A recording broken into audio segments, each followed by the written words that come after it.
언제나 필승! 네, 반갑습니다. 필승입니다. 반갑습니다. 제가 최근부터 좀 관심을 가지게 된 그런 기업이 하나 있습니다. 바로 이 추이인데요. 이 추이를 아시는 분들은 아시겠지만, 대부분의 국내 투자자분들은 아직은 좀 모를 거라고 생각하고 있습니다. 일단 상장 자체를 2019년에 했습니다. 그만큼 상장한 지도 얼마 안 된 기업이고, 그리고 대한민국의 제대로 된 진출은 아직 하지 않았기 때문에 국내 투자자들은 알지 못하는 기업 중에 하나가 아닐까 이렇게 생각하고 있습니다. 다만 추이 같은 경우는 쉽게 말해서 이 반려동물, 그러니까 애완동물계의 아마존이라고 생각하시면 될 것 같습니다. 그만큼 이쪽에 대한 경쟁력은 타의 추종을 불허하고요. 이 반려동물과 관련된 뭐 먹을 건 물론이고 아니면 이러한 용품들, 뭐 갖가지 용품들, 뭐 장난감, 의류, 그리고 약국 서비스까지, 그러니까 헬스케어 서비스까지 제공하는 그런 기업 중에 하나입니다. 독보적이고요. 일단 아마존 역시나 뭐 가장 이제 경쟁자 중에 하나죠. 아마존 역시나 이 애완동물 용품을 팔고는 있습니다. 그런데 애완동물 용품만큼은 이 추이를 넘어서지를 못하고 있어요.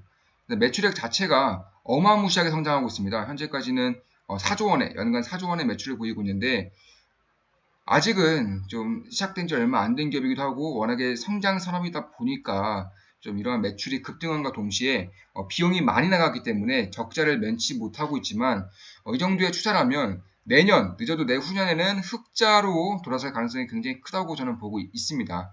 일단 추이 같은 경우는 이번에 코비드19로 인해서 전 세계 경기 상황이 굉장히 안 좋아졌음에도 불구하고 오히려 주가가 급등하고 있죠. 오히려 주가가 굉장히 급등을 하고 있고 추가적으로 이런 언택트, 그러니까 비대면 서비스에 대한 열망이 점차 커지면서 오히려 애완동물을 키우는 그런 문화가 형성되고 있다라고 저는 보이고 있습니다. 특히 좀 제 주변 지인들이 자주 하는 말 중에 하나가 이 아기는 안 키워도 강아지는 키운다. 혹은 아이는 별로 안 귀여운데 고양이는 귀엽다. 이런 분들이 꽤 계세요. 제 지인분들도 아무래도 좀 결혼을 하신 분들이 꽤 계시다 보니까 그만큼 이쪽 애완동물에 대한 시장 성장성은 뭐 다들 아시다시피 굉장히 커지고 있는 것은 물론이고요. 이 애완동물 시장의 커짐에 가장 수혜를 받는 것 중에 하나가 바로 반려동물 관련된 용품들과 헬스케어 산업이라고 저는 생각하고 있습니다. 그래서 애완동물과 관련된 혹은 애완동물 전용의 이런 임상을 하는 바이오 기업들도 있지만 이렇게 애완동물과 관련된 모든 물품을 이제 팔고 있는 이런 추이라는 기업도 저는 반드시 봐야 되는 그런 기업 중에 하나라고 보고 있습니다. 특히 올해 들어서 경기 상황이 굉장히 안 좋아졌음에도 불구하고 6천 명에서 10,000명을 추가로 고용하겠다라고 밝혔습니다. 그만큼 이쪽에 대한 성장성이 굉장히 크다는 것이고 추이는 이미 확신하고 있는 것입니다. 자기들이 더욱더 성장할 수 있다는 것을요. 이 추이 같은 경우는 글로벌 1등 기업답게 이 강아지뿐만 아니라 뭐 고양이, 뭐 앵무새 같은 뭐 조류, 햄스터, 뭐 물고기 종류, 뭐 이구아나 같은 파충류, 말, 그리고 또 헬스케어까지 이런 대부분의 애완동물용 동물들과 반려동물의 용품들 그리고 헬스케어 서비스 그러니까 약국 서비스까지 모두 다 진행하고 있습니다. 헬스케어 같은 경우는 인터넷에서 그냥 편리하게 그 약을 처방받을 수 있는 그런 기능입니다. 지금 홈페이지를 잠깐 보시면 지금 이쪽에 메뉴 쪽에 보시면 헬스케어가 있죠. 이게 약국 서비스인데 이 처방전을 간단하게 받고 이렇게 약을 구매할 수가 있습니다. 그런데 제가 봤을 때 제 생각에는 지금은 건기식 시장, 그러니까 건강기능식품 시장이 굉장히 성장하고 있지만 조금만 더 시간이 흐르면 저는 애완동물용 건기식 시장도 굉장히 성장할 수 있을 것이라고 보고 있습니다. 그래서 애완동물용 비타민C, 애완동물용 마그네슘, 애완동물용 칼슘 이런 영양제들도 저는 추위에 실릴 날이 얼마 남지 않았다고 보고 있어요.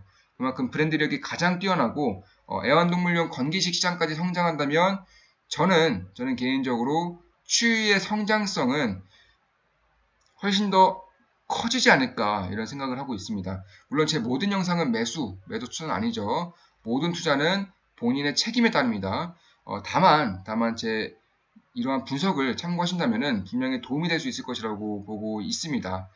그렇기 때문에 이 한국에서는 아직 알려지지 않았지만 이 서양 쪽, 특히나 미국 쪽에서 북미 쪽에서는 이미 추위를 통해서 애완동물용 물품들을 구매하는 문화가 굉장히 성장을 하고 있고 시장이 점차 커지고 있어요. 또한 이런 이커머스, 그러니까 물건을 사고 파는 유통업 쪽의 플랫폼뿐만 아니라 이 반려동물을 키우는 데 있어서 갖가지 팁을 공유한다거나 반려동물 카페와 같은 그런 영향력을 키우고 있는 것도 좀 조금씩 보이고 있기 때문에 결국에는 이게 한 가지의 거대한 플랫폼이 된다는 것이죠. 물품을 사고 파는 데에도 오랜 시간을 소비하는 그런 비즈니스를 하고 있는 것도 굉장히 매력적이지만 이 약국과 같은 헬스케어 서비스와 그리고 이 반려동물을 키우는 데 필요한 팁이라던가 여러 가지 방법들을 공유하고 있다는 점에서 저는 굉장히 오랜 시간 머물게 되는 거대 플랫폼이 될 것이다 이렇게 보고 있는 것입니다. 따라서 이런 빠른 배송 시스템을 이미 구축하였고요. 특히 조금 더 주목해야 되는 게 쿠팡 사용하시는 분들 아실 것이고 아마존 프라임 사용하시는 분들도 아실 겁니다. 이 오토십 서비스, 그러니까 오토십 시스템을 지금 추위에서도 이제 운영을 하고 있습니다. 이게 뭐냐면 이 고객이 원하는 날짜를 선택하면 정기적으로 필요한 부품들을 배송해 준다는 겁니다. 어떻게 보면 구독 경제죠. 그만큼 이쪽에 대한 이 시스템을 굉장히 잘 갖추고 있고 1등 기업임에도 불구하고 느리지 않아요. 이 기업의 움직임이 제가 지속적으로 보고 있는데 굉장히 빠르게 발전하고 있다는 것이 느껴집니다. 그래서 올해, 작년 이렇게 해서 매출액이 50% 이상씩 이렇게 급증을 하면서도 비용이 많이 들면서 그러니까 비용을 많이 써야 되는 성장 산업이기 때문에 적자를 면치 못하고 있지만 이 정도의 속도라면 저는 내년부터는 영업 레버리지 효과로 인해서 흑자 전환을 할 수 있을 것이라고 보고 있습니다. 적어도 내년까지는 그렇게 될 수 있을 것이라고 보고 있어요.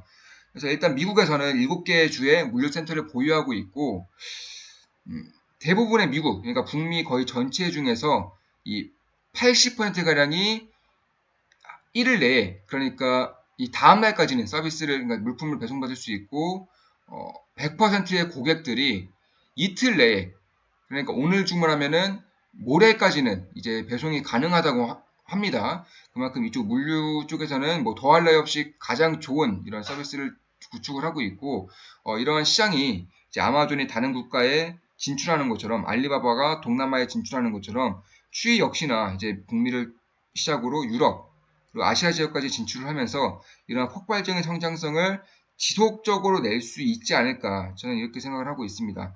따라서 이러한 구독 경제 서비스를 통해서 결국 점차적으로 구독에 대한 그런 정기적인 캐시플로우를 마련할 수 있을 것이고 이로 인해서 저는 흑자전을 할 수 있을 것이라고 보고 있습니다. 앞으로 애완동물에 대한 헬스케어 산업이라던가 애완동물의 건기지 산업까지 커지게 된다면 저는 가장 큰 수혜를 받을 수 있는 기업 중에 하나가 저는 추위라고 생각합니다. 물론 제 모든 영상은 매도 추천은 아닙니다. 그래서 애완동물에 대한 분석이었고 사실상 이 반려동물이 있는 분들은 좀 느끼실 거예요. 앞으로 이 시장이 커질 수밖에 없을 것이고 전 세계적으로 문화 자체가 이 반려동물을 키우는 사람들은 억만금, 그러니까 10억을 준다고 해도 이 반려동물을 버리지 못하는 비율이 60% 이상이라고 하죠. 특히 이런 실험도 한번 해봤는데 제가 그 실험을 굉장히 재밌게 봤습니다. 이 추이를 분석하면서 본 영상 중에 하나인데 이 자신의 반려동물을 자신의 손으로 그러니까 밟아 죽이면 10억 원을 준다라는 그런 실험이 있었습니다. 물론 몰래카메라 형식의 그런 실험이 진행되었는데 거의 대부분 그러니까 제가 봤는데 그 영상에서 거의 90% 이상은 그러지 않는다고 혹은 욕설을 하는 그런 분들도 꽤 계셨습니다. 그만큼 이쪽에 대한 시장은 점차 커질 수밖에 없는 것이고 이 가족이라는 인식이 가족이라는 그 짐승이 아니라 정말 가족이라는 이런 문화 자체가 형성이 되면서 이쪽에 쓰는 돈이 점차 커질 것이고 또한 출산율이 낮아짐과 동시에 애완동물을 키우는 비율이 점차적으로 폭증하고 있기 때문에 이쪽의 시장이 점차적으로 증가할 것이고 또한 이런 반려동물 물품들 그러니까 음식이라던가 옷 종류에 국한되었다면은 앞으로 가면 갈수록 장난감이라던가 반려동물 전용 로봇이라던가 반려동물 전용 건강기능식품들 혹은 약들 헬스케어 서비스들이 저는 점차 커질 것이라고 보고 있고 지금 알리건강 평안국탁터가 이제 원격 의료 서비스를 제공하는 것처럼 이 추위 역시나 애완동물용 원격 의료 시스템까지 제공할 날이 저는 몇 년 안 남았다라고 보고 있습니다. 그래서 이러한 부분에 대한 시장성을 좀 감안해 봤을 때 장기적으로 봤을 때 괜찮은 흐름을 낼 수 있지 않을까, 개인적으로는 이렇게 보고 있고요. 특히 물론 매수추는 아니지만 조금 더 보수적으로 본다면 지금도 장기적으로는 성장성이 있다고 보고 있습니다. 다만 조금 더 보수적으로 본다면 이 라인 때, 그러니까 이 라인 때부터 이제 이 라인 때가 지지 라인이 꽤나 강하게 나타나 있기 때문에 대략 한 47달러에서 37달러 사이에서는 저는 어느 정도는 관심을 가질 수 있는 그런 구간 중에 하나가 될 것이다라고 보고 있습니다. 47달러에서 37달러 사이 정도가 저는 보수적으로 봤을 때 좀 관심권을 가질 수 있는 비교적 안정적인 그런 가격대라고 보고 있고, 지금 보시면 이 바닥이 이제 3바닥이 형성된 이후에 굉장히 빠르게 급등하고 있죠. 1파동이 끝났고 이제 2파동이 진행되고 있는 것인데, 여기서 만약에 이 N자형 파동과 이 작은 쌍봉을 그려주면서 다시금 조정을 보이게 된다면 저는 이 완벽한 N자형 파동이 만들어진다고 보고 있습니다. 그런 부분을 참고를 하시면서 이제 좀 관심을 가지실 때 저는 조금 더 효율적으로 그리고 효과적으로 성공 투자를 할 수 있게 될 것이라고 생각을 합니다. 자, 앞으로 좋은 영상으로 좋은 기업 분석으로 찾아뵙겠습니다. 애완동물용 시장을 분석해드렸고 그중 대표 기업으로 쉬를 이제 분석해드렸습니다. 미국 증시에 상장되어 있습니다. 좋아요, 댓글, 구독, 족대꾸, 알림 설정까지 부탁드리겠습니다. 필승이었습니다. 필승!